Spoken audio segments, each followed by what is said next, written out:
तो जैसा कि पिछले एपिसोड में हमने देखा कि टैंग उस सुनसान जगह में खाना ढूंढते हुए उस लड़का और लड़की से दोबारा मिलता है, जिसके बाद वह दोबारा गलती से उन दोनों पर अटैक करके उन्हें काफी दूर फेंक देता है। और अब वह थोड़ी देर के बाद वापस उस जगह पर आता है जिस जगह पर उसे कैद करके रखा गया था। और अब वह उस जगह पर वल्कैरी हैमर को देखते ही उसे गुस्से से मारने लगता है और बोलने लगता है कि मुझे इस जगह पर कुछ भी खाने को नहीं मिला और तो और वहाँ पर मुझे फाइट भी करनी पड़ी, जिस वजह से मेरी भूख और भी ज्यादा बढ़ गई है और यह सब कुछ इस जगह पर तुम्हारी वजह से हुआ है। तभी उस जगह पर एक कमरे से एक ओल्ड मैन बाहर निकलकर आता है और बोलता है कि तुम यहाँ पर काफी ज्यादा चिल्ला रहे हो, जिस वजह से मैं सो नहीं पा रहा हूँ। तभी टैंग उस ओल्ड मैन से बोलता है कि ओल्ड मैन, क्या तुम मुझे बता सकते हो कि इस जगह पर मैं अपनी फेरी आइडेंटिटी कलेक्शन कहाँ पर देख सकता हूँ। तभी वह ओल्ड मैन बोलता है, आखिर तुम इस जगह पर अपनी फेरी आइडेंटिटी क्यों देखना चाहते हो। तभी टैंग गुस्से में बोलता है, अपने काम से काम रखो और अगर तुम मुझे यह बता सकते हो तो बता दो। ओल्ड मैन बोलता है, अगर तुम मुझे इसका कारण नहीं बताओगे तो मैं तुम्हें उस जगह पर नहीं लेकर जाऊंगा। यह सुनते ही टैंग बोलता है, ठीक है, मैं बस इस जगह पर देखना चाहता हूँ कि अभी मैं एक फेरी बनने के लायक हूँ या नहीं। अब यह सुनते ही वह ओल्ड मैन हंसते हुए टैंग को उस जगह तक लेकर जाता है। अब टैंग उस जगह पर मौजूद एक क्रिस्टल को टच करता है।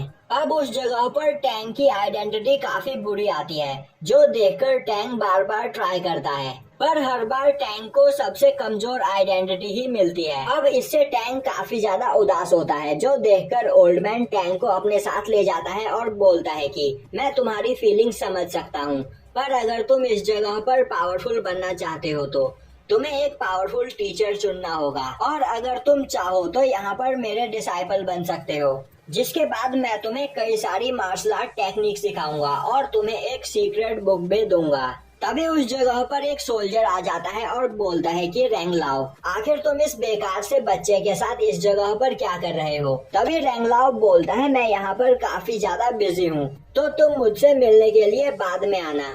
तभी वह सोल्जर बोलता है, मेरी बात ज्यादा इम्पोर्टेंट है। टैंक स्टेट ने हमारे पास एक रिपोर्ट भेजी है और उस रिपोर्ट के हिसाब से वल्कैरी हैमर अपनी जगह से गायब हो चुका है और लोगों के हिसाब से वह हैमर किसी बच्चे के पास है, जो इधर उधर घूम घूम कर लोगों को हर्ट कर रहा है। तभी रेनलाओ बोलता है, इससे हमारा कुछ भी लेना देना नहीं है और उन लोगों ने अपनी गलती की वजह से वल्कैरी हैमर को खोया है। तभी वह सोल्जर बोलता है, तुम यह बात नहीं समझ रहे हो, वह वल्कैरी हैमर काफी ज्यादा कीमती है और अगर वह हैमर हमें मिल जाए तो हम उसके बदले काफी सारे पैसे मांग सकते हैं। जिसके बाद वह बोलता है कि हमारे दो सोल्जर्स ने उस लड़के को भी देखा है, पर वह दोनों ही काफी ज्यादा कमजोर थे और उस लड़के ने काफी आसानी से उसे मार दिया।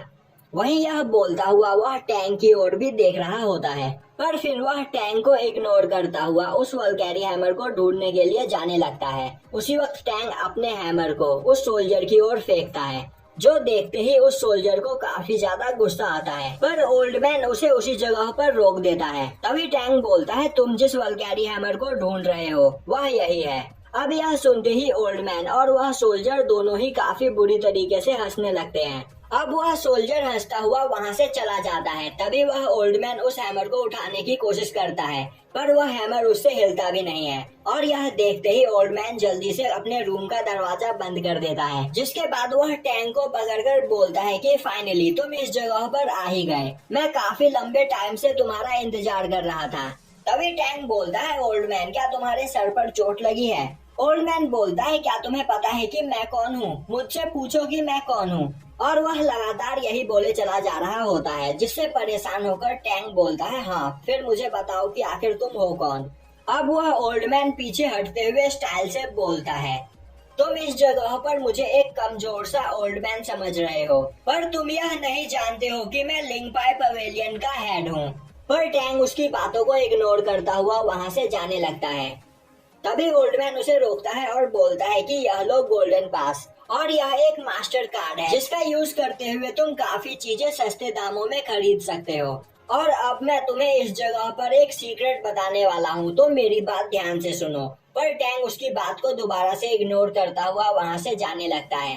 पर तभी ओल्ड मैन टैंक को उस जगह पर बांध देता है और अब वह टैंक को पकड़कर एक कमरे में ले जाने लगता है। वहीं पर वह बोल रहा होता है कि दूसरे लोगों की नजर में तुम एक ईवल और कमजोर पर्सन हो, पर मैं काफी सालों से तुम्हारा इस जगह पर इंतजार कर रहा था और अगर तुम मेरे साथ हुआलिंग पवेलियन चलो तो उस जगह पर तुम्हें काफी सारा पैसा और फेरी लेडीज मिलेंगी। अब फेरी लेडीज का नाम सुनते ही टैंग उस जगह पर शांत हो जाता है, जिसके बाद वह ओल्ड मैन टैंग को अपने साथ ले जाता है। दूसरी ओर टैंग डायनेस्टी की प्रिंसेस एक दूसरे किंग से मिलने के लिए आई होती है और अब वह उस जगह के किंग से बोलती है कि हमें शक है कि वह वल्कैरी हैमर तुम्हारे एरिया में मौजूद है और मैं तुम्हें पहले ही बता दूं कि वह वेपन कोई मैजिकल वेपन नहीं है, तो अगर तुम्हें वह मिले तो चुपचाप तुम हमें वह वापस कर देना। तभी वह किंग बोलता है तुम्हारे लिए वह हैमर तुम्हारा नेशनल ट्रेजर है, पर मेरी नजर में उस हैमर की कोई भी कीमत नहीं। वह बस एक बेकार सा हैमर है जो पिछले 500 सालों से एक केव में पड़ा हुआ था। जिसके बाद वह किंग उन लोगों के पास मौजूद सभी हैमर्स उस जगह पर प्रिंसेस को दिखाता है, पर प्रिंसेस उन सभी हैमर्स को उठाते हुए बोलती है इनमें से कोई भी वह हैमर नहीं है। तभी उस जगह पर साउसिया की एंट्री होती है, जो प्रिंसेस को देखकर बोल रहा होता है कि आखिर टैंग डायनेस्टी की प्रिंसेस इस जगह पर क्या कर रही है, क्या वह मुझसे बात करने के लिए आई है।